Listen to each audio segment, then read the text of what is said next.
warahmatullahi wabarakatuh. Makan upat ama basri yang kompak dong. Assalamualaikum warahmatullahi wabarakatuh.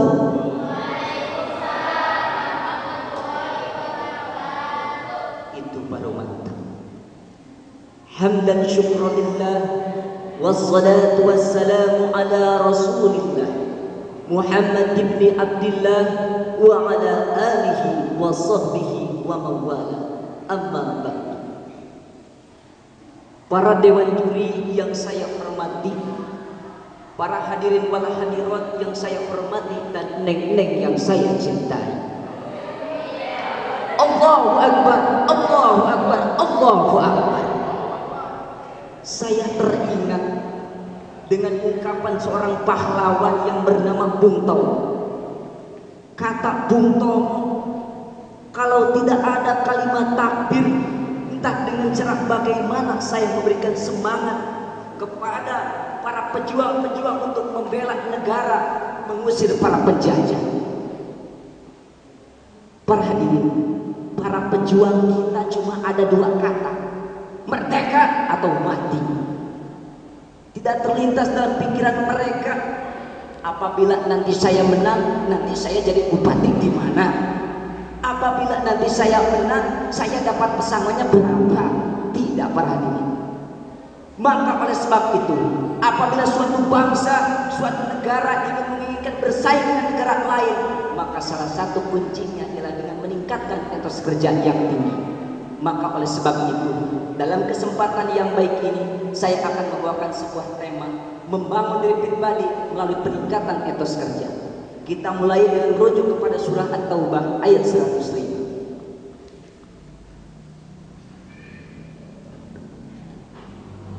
A'udzu billahi minasyaitonir rajim.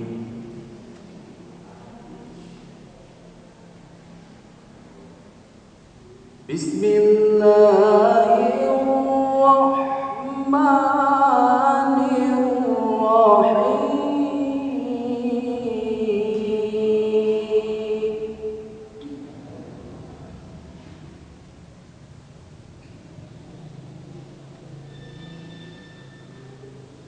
Wa qul i'malu fasayarallahu 'amalakum wa rasuluhu wal mu'minun.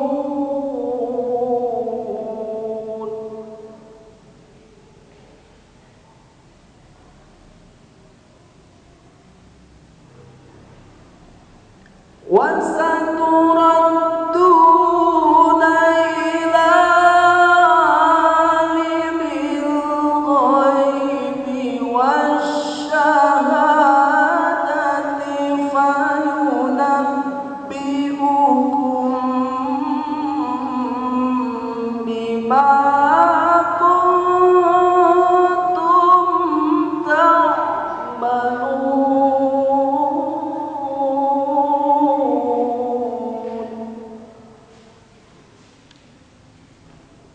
Aku berlindung kepada Allah dari godaan setan yang terkutuk.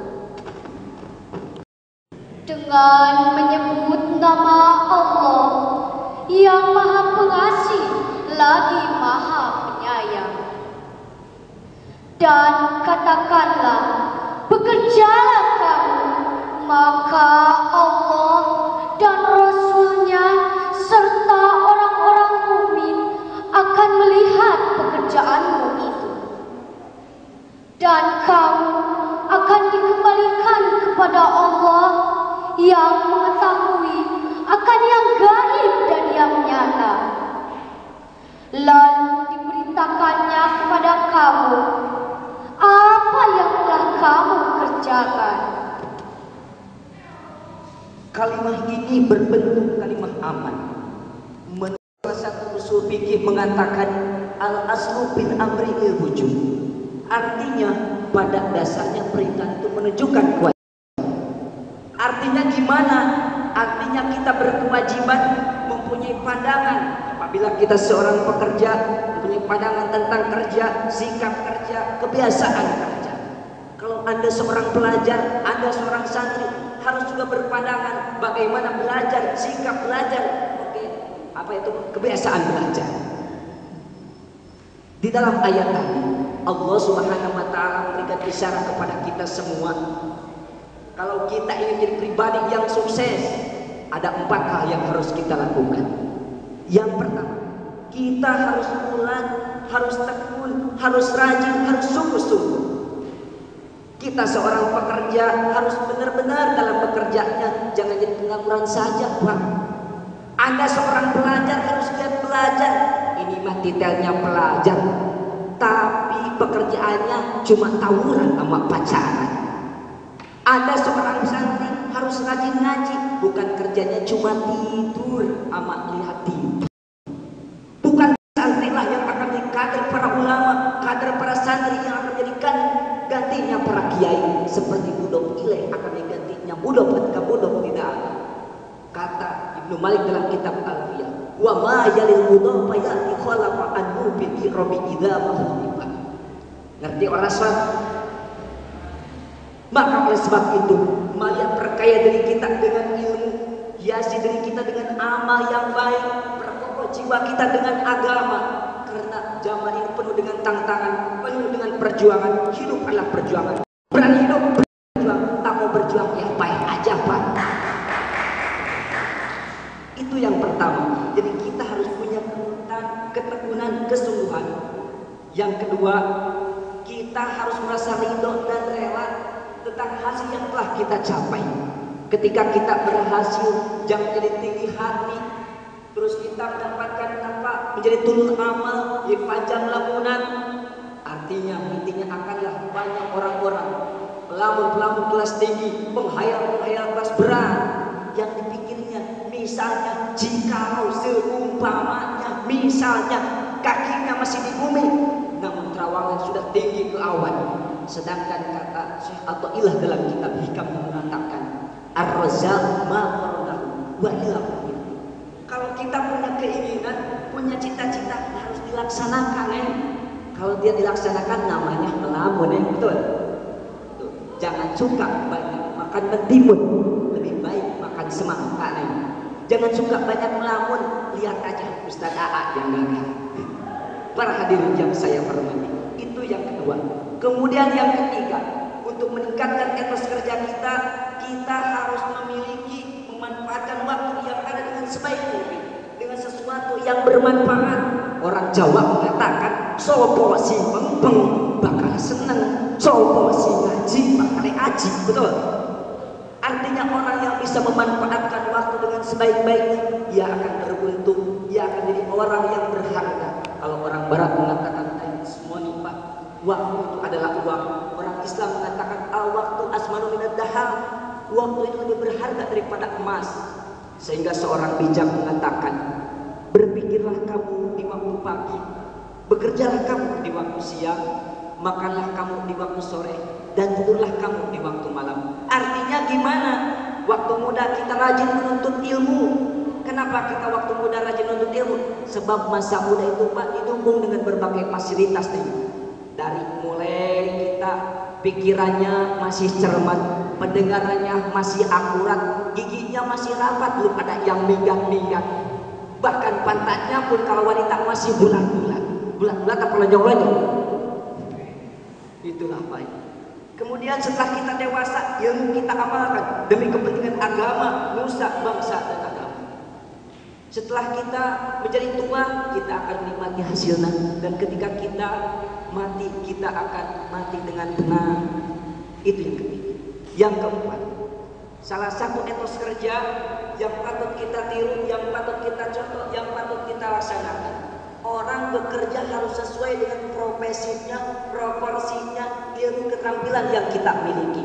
Karena kata Rasul, idza usidal amru ila ghairi ahlihi bangkal Islam. Apabila suatu perkara ditangani orang yang bukan ahlinya, tunggulah kehancuran. Betul. Kita lihat, Pak, zaman sekarang kok kenapa umat Islam banyak tapi korupsinya banyak pula. Kita lihat kenapa demikian? Itu dikarenakan pencuri kok diangkat jadi pegawai negeri, jadinya yang korupsi. Penjahat jadikan pejabat, bukannya membela rakyat malah menyikat uang rakyat. Pelacur jadikan penegak hukum, bukannya membela hukum yang benar malah membela yang badar. Oleh sebab itu apa yang harus kita lakukan? Allah Subhanahu wa taala berfirman dalam surat Al-Jumu'ah ayat 10.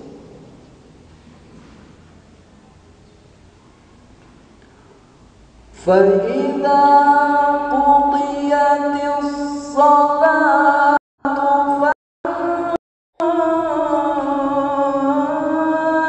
فَانتَشِرُوا فِي الْأَرْضِ وَابْتَغُوا مِنْ فَضْلِ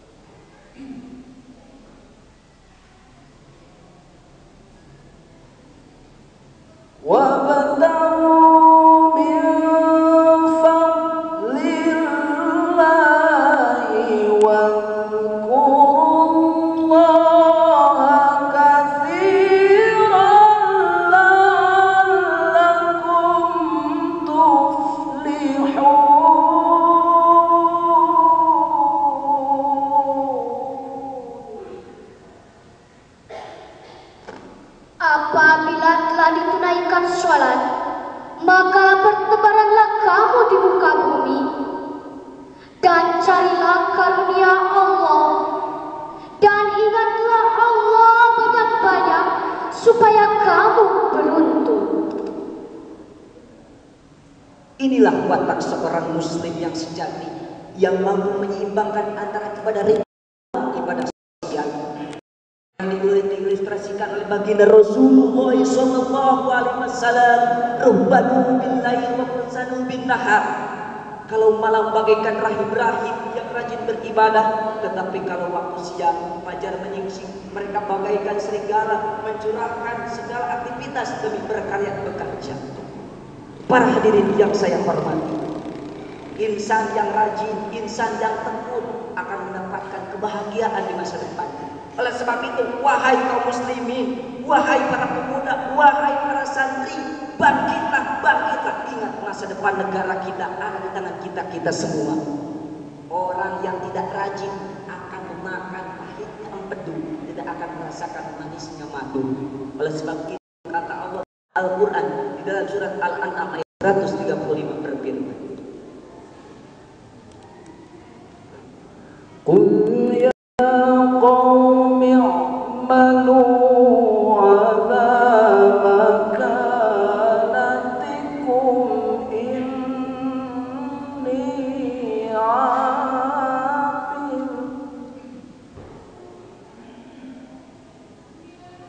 فَسَوْفَ تَعْلَمُونَ مَنْ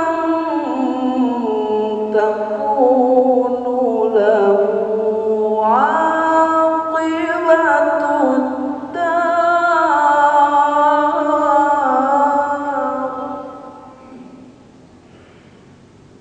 إِنَّهُ لَا يُفْلِحُ الظَّالِمُونَ.